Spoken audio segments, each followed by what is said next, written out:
قررت المحكمة الابتدائية بالدار البيضاء اليوم الاثنين متابعة الطفلة ملاك ووالدتها جميلة جيراندو شقيقة اليوتيوبر هشام جيراندو المقيم في كندا في حالة سراح.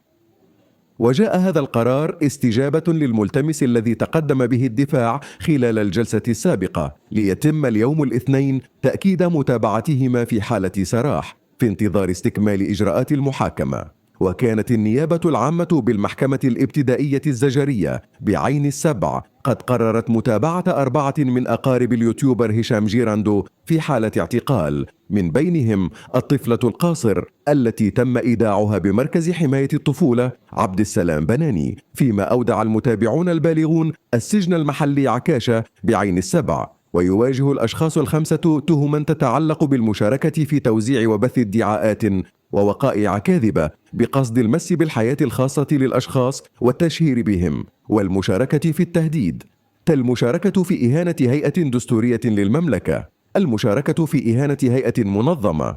وبتكليف من رئيسة المجلس الوطني لحقوق الإنسان تابعت اللجنة الجهوية التابعة له بالدار البيضاء سيطات عن كثب وضع الطفلة سواء على مستوى الإجراءات القضائية أو ظروف إقامتها في مركز الحماية، حيث سمح مؤخرا لعدد من أفراد عائلتها بزيارتها.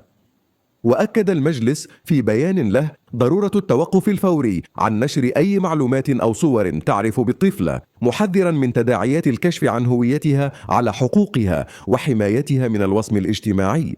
يأتي تدخل المجلس الوطني لحقوق الإنسان في إطار دوره الرقابي لضمان التزام جميع الأطراف بالمعايير الدولية لحماية حقوق الأطفال، خاصة في القضايا القانونية التي تمسهم، مع التركيز على أولوية المصلحة الفضلى للطفل في كل الإجراءات.